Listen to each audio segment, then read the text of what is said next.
Today I'll be teaching you how to use GeoGebra in plotting and graphing in relevance to your performance tasks. So you just need to open your Google Chrome and have geogebra.org. Okay, you see .org. So click enter and then you can see GeoGebra here. You just click this and it will show to you the start calculator here. So click on start calculator and ayan na. It's already presenting now. So wait for a while kasi papakita niya ang the graphing. So this one is a coordinate plane. And GeoGebra is a very good free software presenting all of this. And since you are going to plot numbers wherein per day basis, so day 1, day 2, day 3, day 4, up to day 10, tapos ang Y values ay posibleng malalaki or maliliit ang cases, mababa ang cases. So in this case, you go to the setting here and click setting. Tapos dito kasi ang ratio 1:1. So ibig sabihin 1 unit ng X, 1 unit din ng Y. Papakita yan. So pwede natin i-adjust yan. Let's say gusto natin 1 unit of X kasi per day basis. Tapos gusto natin 10. So click enter and you can see here 1:10. Kaya nangyayari dyan, mas mabilis na ang representation at mas mabilis ang plotting ng values needed. So, depende yun sa inyo kung ano ang gusto nyong ratio, and you can have 1:5, then you can have it. So, that's 1:5. Now, let's say you have already your data from day 1 to day 10. So, ang mangyari dyan, you can go to here, input values, and well, you can do manual here. So, click natin. Kunwari, gusto natin i-plot on day 1. Tapos, meron kang, say, 14 recorded cases. So, 1 in 14. So, there you go. So, this one is a 1 in 14 represented by point A. But you can actually hide point A there. So if you click this point and go to setting, click this point and these 3 dots here. Click it and you have settings.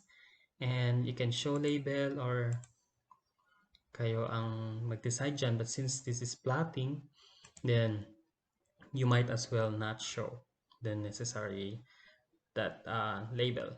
Okay, so next you can have day 2. So let's say in day 2 we have 5 cases and 2 and 5. Therefore we have now this, and then click that and you can have to not show. Pwede din na ilagay mo lahat yung data and then later ka na mag-unclick ng mga label. Let's say this, so CND, click ko yan and then setting, do not show. So punta ako sa D, do not show. So ibig sabihin isang beses na pwede mo nang gawin lahat. Okay, ngayon ito na lahat yung data. Let's say ito na lahat sila for, anyway this is just a tutorial video. So let's say 4 cases. So ang gagawin, you have to connect all of these, right? Connect all of these points. So punta kayo dito sa tools here and baba. Ito nakikita yon segment. So this click segment. So ibig sabihin segment is formed by 2 points. Click natin ito and then connect here. Click, then connect to the next. Click again and connect. And then pag natapos na yung pag-click mo, and then do not forget to click this arrow para ibig sabihin tapos na yung task. Click now. Ngayon, nakikita natin yung letter F, G, and H dito. So pwede natin tanggalin yan. Click and then just the same. Do not show the label. Okay. Kayo din ang bahala kung gusto yung palitan ng kulay nito. Let's say the color must be blue, or you see, it's up to you, no? The color choice niya yan.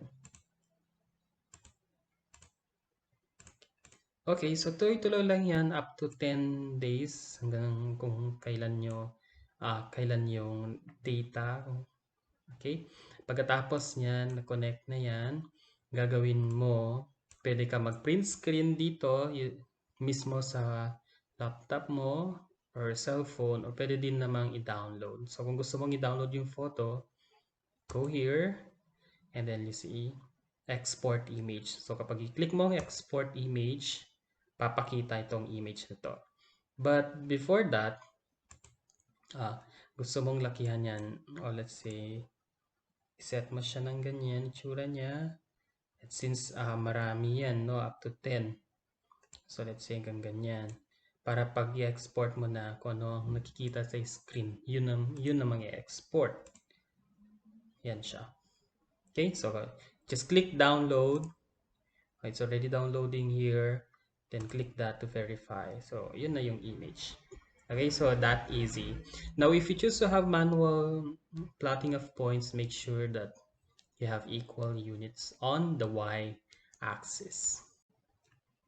It also appears to be good if you choose to show the data here. So day 1 and then the number of cases, the y value.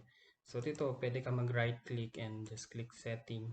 Tapos gusto mong ipakita yung value, so click value. Okay, on here, show object kasi yun yung pangalan ng point.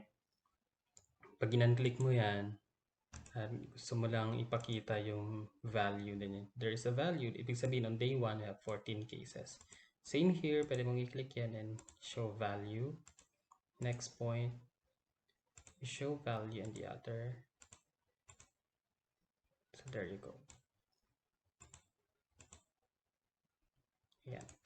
So, halimbawa, na-set mo na yung 10 days na data or 11 days. Depende kung ilang araw yun sa inyo, sa peta nyo. So, ang gagawin na, you're now ready to convert this one into picture.